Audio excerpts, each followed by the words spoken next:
Beginilah kondisi truk pengangkut tanah usai mengalami kecelakaan di Jalan Raya Transyogi dari arah Bekasi menuju Cibubur, Jakarta Timur. Imbas dari kecelakaan ini, Jalan Raya Transyogi dari arah Bekasi menuju Cibubur, Jakarta Timur mengalami kemacetan panjang. Menurut kesaksian warga, kecelakaan terjadi saat truk melaju dalam posisi menanjak dan langsung menghantam 3 sepeda motor yang ada di depannya. Seluruh bagian truk rusak dan sopir mengalami luka ringan.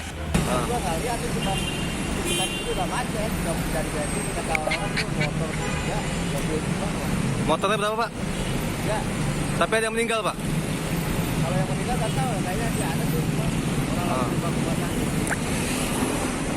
Sejumlah korban yang mengalami luka serius dibawa ke rumah sakit untuk mendapat perawatan. Sementara petugas kesulitan mengevakuasi truk lantaran muatan penuh. Dugaan sementara kecelakaan ini akibat sopir kelelahan.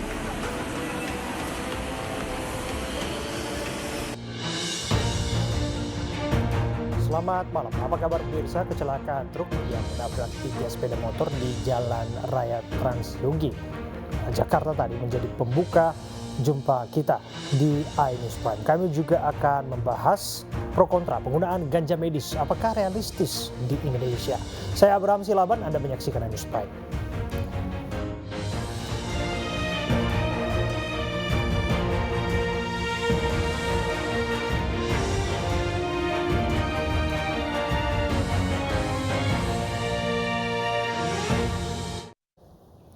Pemirsa, sebuah mobil di Cianjur, Jawa Barat tertabrak kereta api saat melintasi perlintasan kereta tanpa palang pintu. 2 penumpang mobil luka berat dalam kecelakaan tersebut. Ciharasas, Pak.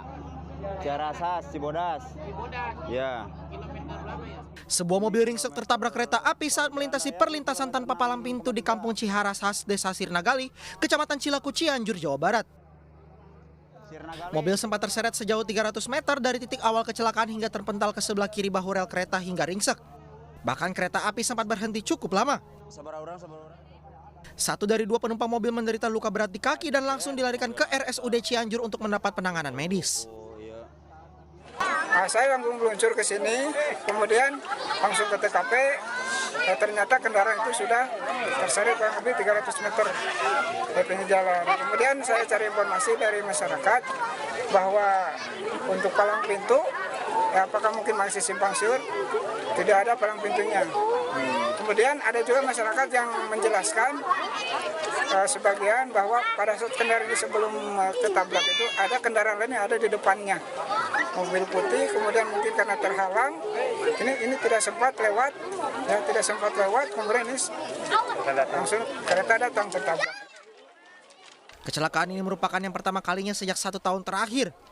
Polsek Cilaku akan berkoordinasi dengan pihak kecamatan dan PT KAI agar segera dibuatkan palang pintu di perlintasan kereta api untuk menghindari kecelakaan. Dari Cianjur, Jawa Barat, Muhammad Andi Ihsan, iNews melaporkan. Pemirsa, masa aksi demo penutupan Cafe Holy Wings di Batam, Kepulauan Riau diserang oleh kelompok orang yang tak dikenal. Puluhan warga yang menggelar aksi demo di kawasan Harbor Bay tiba-tiba diserang. Diduga kelompok penyerang merupakan preman bayaran. Aksi rusuh bertepatan dengan konser Ariel Noah di Holy Wings, Batam.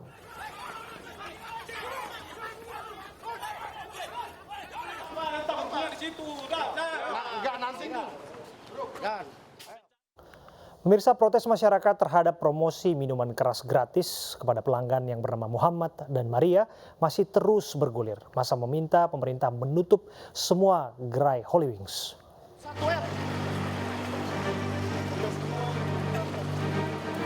Puluhan massa menggeruduk gerai Holy Wings di kawasan Basuki Rahmat, Surabaya, Jawa Timur. Mereka menyegel dan menabur bunga di depan pintu masuk sebagai tanda matinya Holy Wings. Pemerintah Kota Surabaya pun telah menyegel gerai Holy Wings di 3 lokasi yang berbeda. Penutupan gerai Holy Wings ini dilakukan hingga batas waktu yang belum ditentukan. Sementara di Bekasi, Jawa Barat, setelah menemukan sejumlah pelanggaran dan izin yang belum lengkap, pemerintah Kota Bekasi menyegel gerai Holy Wings yang terletak di kawasan Sumarekon. Penyegelan ini mengacu pada Perda tentang Tatanan Hidup Baru dan Perwako tentang penyelenggaraan usaha berbasis risiko. Penutupan gerai Holy Wing juga terjadi di 3 gerai di Kabupaten Tangerang, Banten. Tidak hanya menyegel, pemerintah Kabupaten Tangerang juga mencabut izin usaha Holy Wing secara permanen. Sesuai dengan Perda Ketentraman dan Ketertiban Umum, Pemkab tidak segan-segan memberikan sanksi pidana kepada gerai yang masih nekat beroperasi.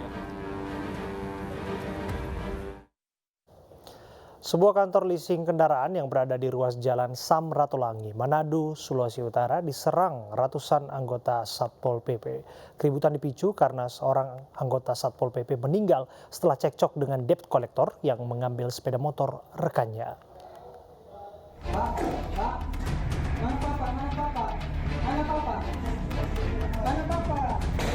Kericuhan terjadi saat puluhan personel Satpol PP menyerbu kantor pembiayaan kredit kendaraan bermotor di Kota Manado, Sulawesi Utara. Dengan anarkis, massa penyerang merusak sejumlah kendaraan yang terdapat di kantor pembiayaan atau leasing.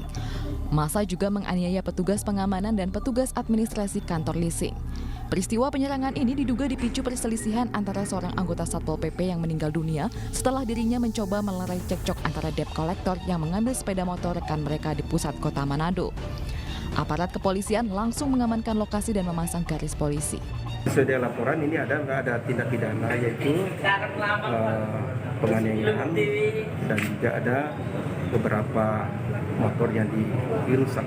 Ya, jadi sudah polisi lain untuk mengamankan TKP. Polisi masih mendalami pemicu keributan ini. Kasus kericuhan ini ditangani jajaran Polsek Wanea, Kota Manado. Sejumlah warga di kawasan Tanah Tinggi, Johar Baru, Jakarta protes saat pelayanan jemput bola perubahan administrasi imbas pergantian nama jalan.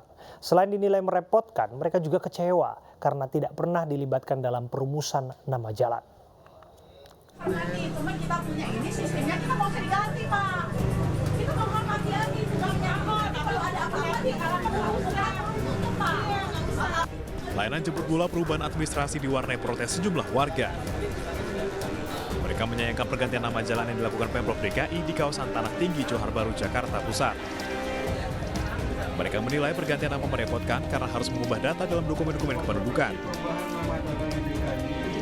Selain itu mereka kecewa karena tidak dilibatkan dalam perumusan nama.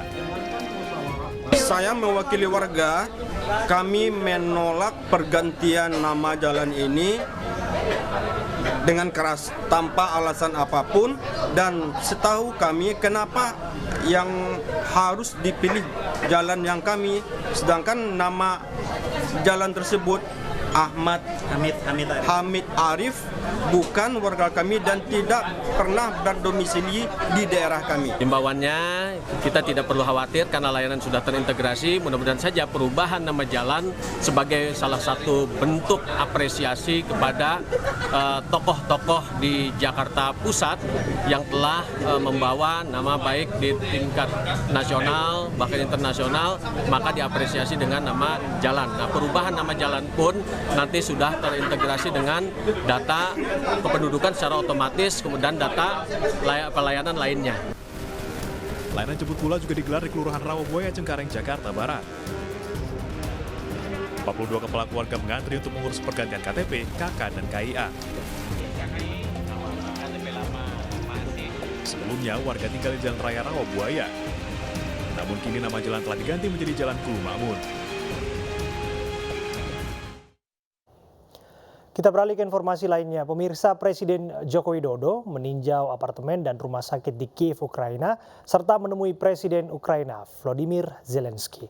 Kehadiran Ibu Negara Iryana menjadi sorotan karena ambil resiko mendampingi Presiden Jokowi dalam misi perdamaian di tengah perang Rusia-Ukraina yang masih berlangsung.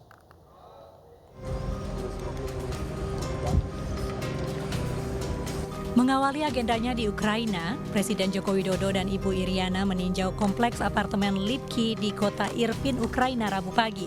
Jokowi didampingi oleh Wali Kota Irpin menyaksikan rumah-rumah yang rusak parah akibat perang. Jokowi berharap perang segera dihentikan agar korban dan kerusakan tidak bertambah.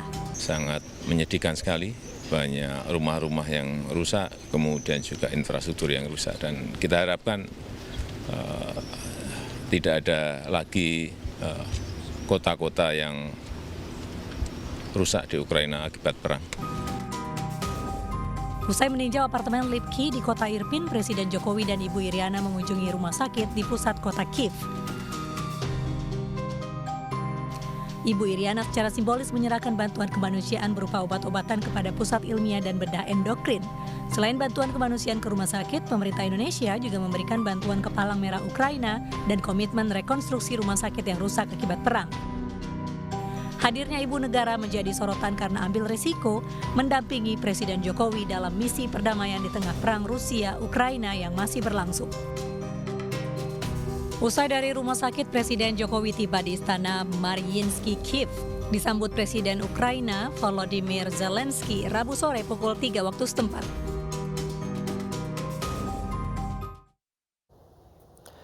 Pemirsa, truk pengangkut buah-buahan terbakar di Jalan Tol Cipali, Kabupaten Purwakarta. Kebakaran diduga dari percikan api yang berasal dari roda kendaraan yang pecah menyambar tangki BBM. Sementara kesal dengan orang tua kandung yang menghamili anak kandungnya sendiri, warga membakar rumah pelaku. Informasinya kami hadirkan dalam berita pilihan.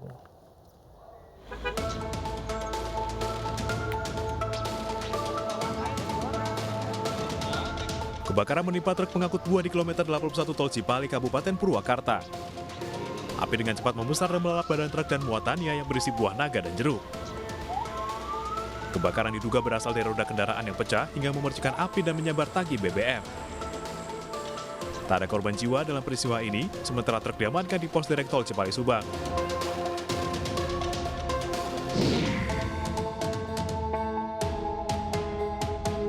Warga Kampung Sebrot, Desa Cihaur Kuning, Garut, Jawa Barat membakar rumah tersangka pencabulan anak kandung hingga hamil. Pembakaran ini didorong rasa kesal warga terhadap pelaku yang tega menghamili anak kandungnya sendiri yang berusia 15 tahun. AR yang kini telah ditahan mengaku sudah 6 kali mencabuli anaknya karena tak mampu menahan hasratnya setelah 6 tahun ditinggal mati istrinya. Pelaku terancam hukuman 15 tahun penjara dan denda 5 miliar rupiah.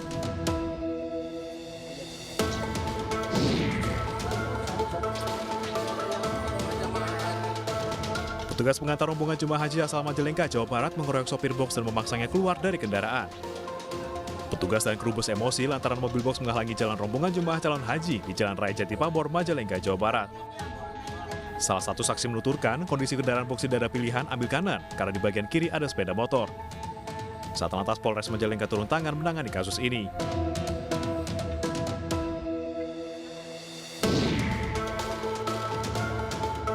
Empat orang ditangkap polisi dalam penggerebekan pabrik mie formalin di Kampung Pangkalan, Desa Rahayu, Kecamatan Margasi, Kabupaten Bandung, Jawa Barat. Pabrik ini sudah lama diintai polisi karena aktivitas mereka cenderung tertutup terhadap warga sekitar. Dalam sehari, pabrik ini memproduksi 2 ton mie formalin. Polisi menemukan 1,5 ton mie formalin yang siap diedarkan ke tengah masyarakat. 1 orang ditetapkan sebagai tersangka.